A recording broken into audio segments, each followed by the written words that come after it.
This movie proves that even the greatest of directors can make shitty movies. This movie is directed by Wes Craven, one of the most infamous directors. He helped with the Scream movies. Well, at least I think the first two. I think he was somewhat involved in the other ones. But the company's got more of a hold of it than he would have liked. And of course, he made one of the most iconic horror icons, Freddy Krueger. But this movie just seems like a terrible B movie. I really don't see how he was involved with this at all. It's terrible. The whole plot twist of the dude that literally looks like a werewolf is dumb. The stuff they do with werewolves is dumb.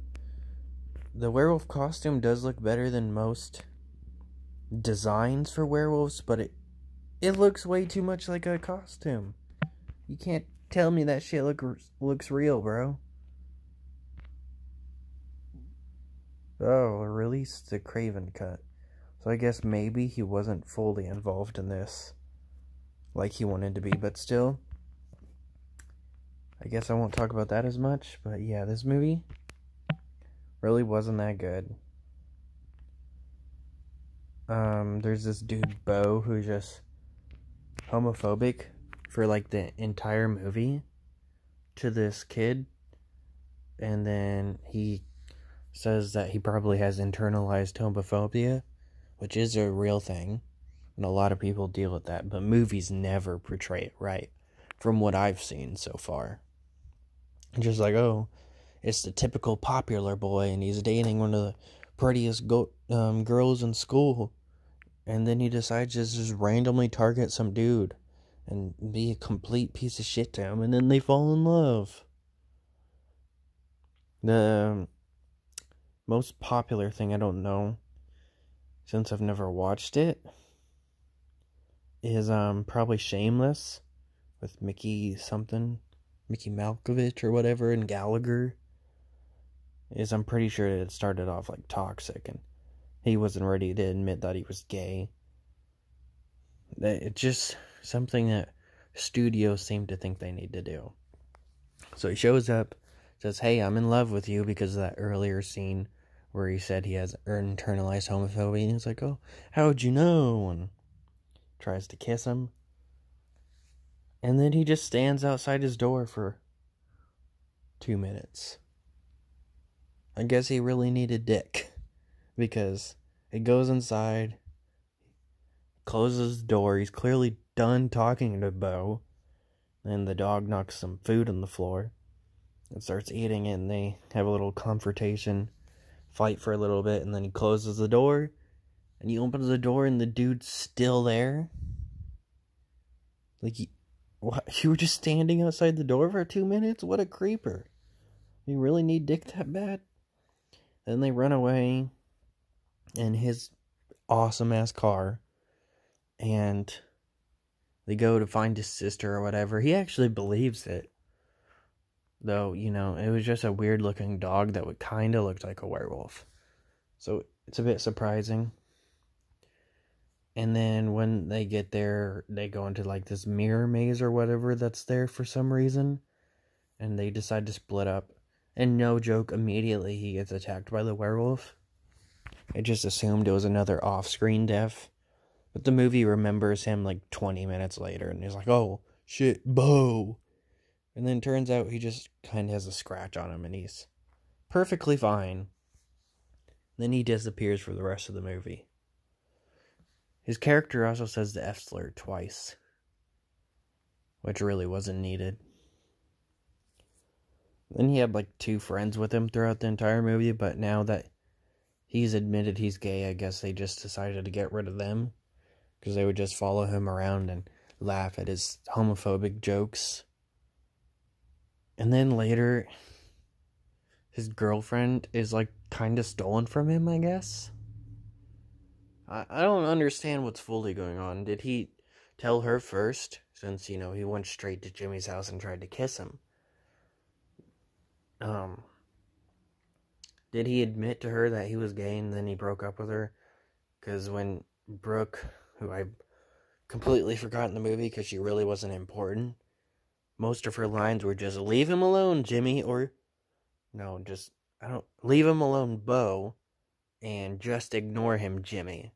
Like, just ignore the homophobia, just ignore it. But I'm gonna let him put my arm around me and we're gonna go make out. Yeah, she shows up near the end of the movie and it's a big happy ending and they walk the streets because I guess they're best friends now or whatever. And they kiss and I guess they're dating now. It's so weird. And then I guess Bo doesn't get the boyfriend he wanted either. So really, what was the point of that? Or, a boyfriend at all. He's just kind of there now with him. Even though he just harassed him for, the entire movie and was rude. But it's okay because he admitted he was gay, so him just being a complete piece of shit to him was perfectly fine. And Jimmy was embracing the stereotype, even though we find out he's not even gay. Because they have, this dumb wrestling match because he's, the captain of the wrestling team or whatever. He calls him a fairy. And so when he beats him up during the wrestling match, he's like, oh, and he does some, I don't even remember. I only watched this movie, an hour or two ago. Some line about being a fairy. So kind of embracing the stereotype. Which I would have liked if his character was actually gay, but this is the straight one. This is the one that's been harassed by this seemingly homophobic guy. And I've been talking about all this because they barely do shit with the werewolves in this movie. When they do, it's so weird. They're oh, they kind of turn into a werewolf. And then when they turn into a werewolf, not much happens. And then there's obviously that scene right there. She starts mocking the werewolf and she's like, she's got a bony ass and bad skin. So she pops out, flips the finger, then she got the shit shot out of her by cops. Then she gets shot in the brain. Then she's dead. Even though the movie said that, silver only hurts it. But I guess in this instance, it doesn't. Because they don't go for the typical silver kills werewolves they go for. It just hurts them. And though for silver only hurting them, they use silver a lot in this movie.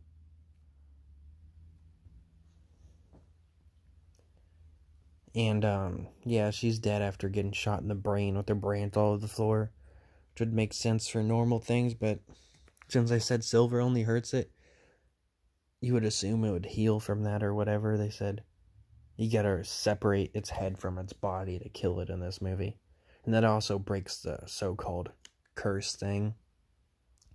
Which is why they sever off Jake's head later in the movie, and then they're not werewolves anymore. I could care less because these characters are pretty bland. Jesse Eisenberg is a really good actor, but this is clearly earlier in his career, so even he couldn't save this crappy movie. This movie just was very underwhelming. Not fun in the slightest.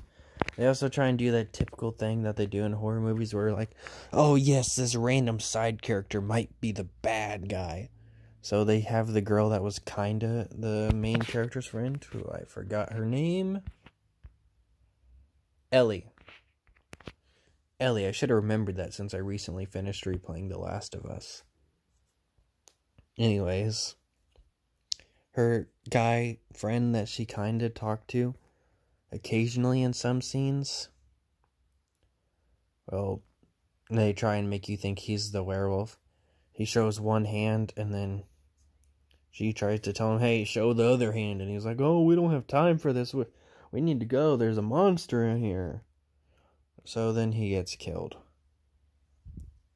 And then that's that. It's so stupid and dumb. And I still think Bo should have died since it didn't go anywhere. He didn't get his boyfriend after he confessed to Jimmy. After, he was an absolute piece of shit to him throughout the entire movie. And he didn't do anything. He just got kind of beat up by a werewolf. And since, they say that werewolves able to, control themselves more in this movie, and they're still kind of aware, since, the werewolf, punches sometimes, and the movie says itself that Joni, who the werewolf that she fights because she's, a jealous ex or whatever, is screwing with her. She doesn't want to kill her yet. And then the whole middle finger thing, where it jumps out when she gets insulted and puts her middle finger up. So there's still somewhat in there, so I guess they just didn't want to kill Bo. Even though we see that there's several dead cops and several dead civilians in there. But I guess Bo gets to live for plot convenience, even though he does not matter at all in this movie. He doesn't do shit. He's just a bully that ends up surviving, and he comes out in a scene before that. I did not care for his character, and I cared even less for Brooke. Because like I've already stated, she didn't do shit either. She was in the movie even less, so she just shows up near the end of the movie. She wasn't even there for half the movie. She probably has 3 or 4 minutes of screen time. I don't give a shit about this girl. But oh joy, her and Jimmy are dating now. Fuck off, bro. This has got to be one of the worst werewolf movies I've seen.